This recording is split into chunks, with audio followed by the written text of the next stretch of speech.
No lie, I have recorded this 3 different times now. So I'm like, this is gonna do it, man. I figured, like, I started writing an email that outlined all of the things about your final projects, and I thought, this is dumb.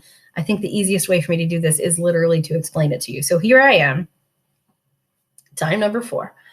And this is the gist, right? The options that are in your content library under final project options are the ones that are available to you this month.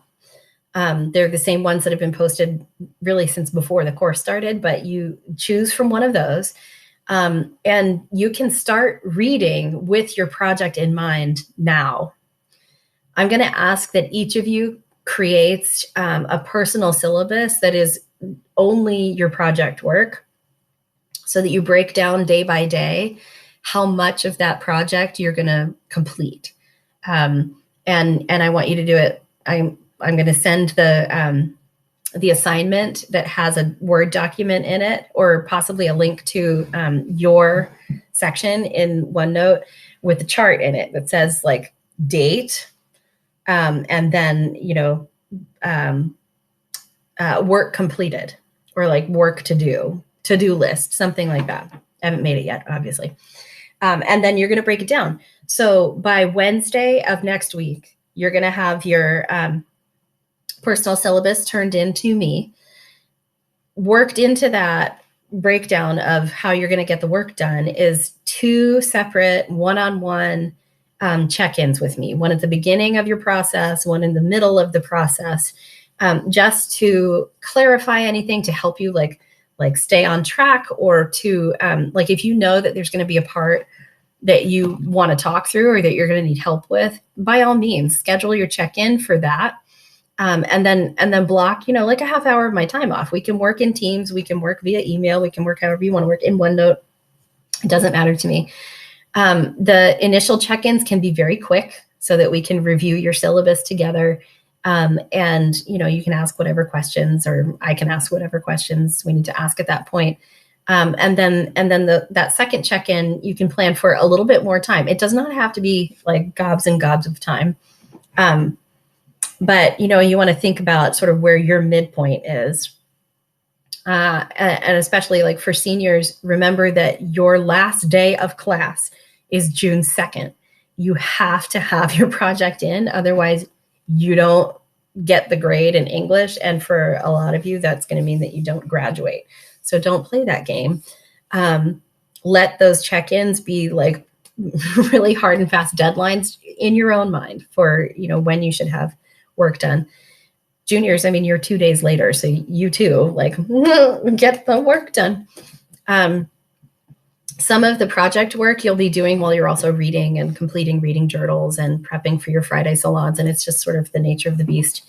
When you're choosing which project option to do, that might be a determining factor. One of the options is to do a straight analytical response or a talk, much like the Professor Kohlbrenner lecture or like your Friday salon talks. You are absolutely allowed to draw upon, expand on, or use excerpts from a larger talk in your Friday salons. If you want to do that analytical or lecture option, you can use that in both your Friday salon talk and as your final project. That means that I'm going to get 30 talks, but it's fine. There are some also, I mean, you've seen them. There are also some really creative projects for those of you who are processing the world through a more artistic lens.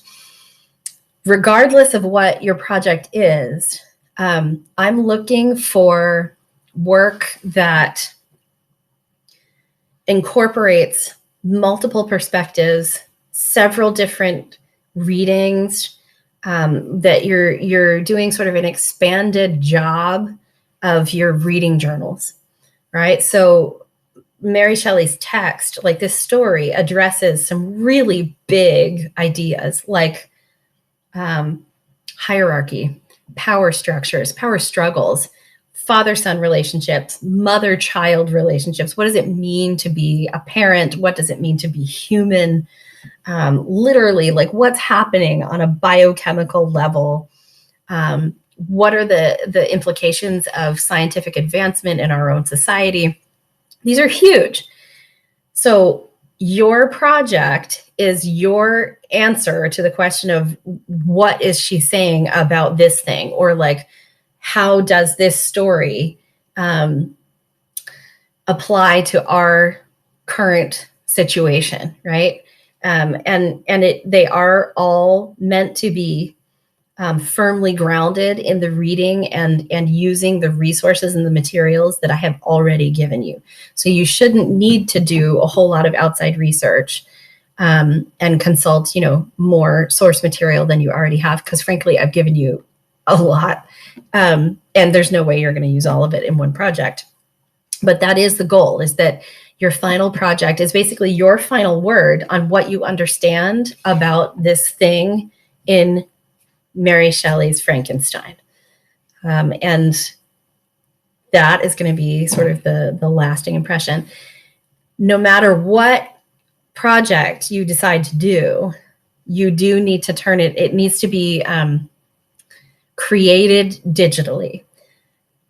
There are components of some of them that could work as, like, if you did a paper and pencil drawing, you could theoretically take a really nice photograph of that and put it in, a PowerPoint or some presentation or whatever. But for the most part, you want to create in the digital realm so that the work is of the highest possible quality for the medium in which you are presenting it. And the reality is, this time around, it's digital, right? If you need help figuring out how to make your vision come to life, that I can absolutely help you with. And emailing helpdesk@madeira.org. Madeira.org is also a really good idea. And that can be one of our check-ins too. Like our initial check-in, you can be like, I want to make and I'll be like, well, this program is really great for that, and we can play with it together. But that's sort of it. So the first step is to make your personalized syllabus of just the project work. Here's all the steps broken down into the component days. Here's where I'm going to meet Ms. Meyer first. Here's where I'm going to meet Ms. Meyer second. Slot it into my Outlook.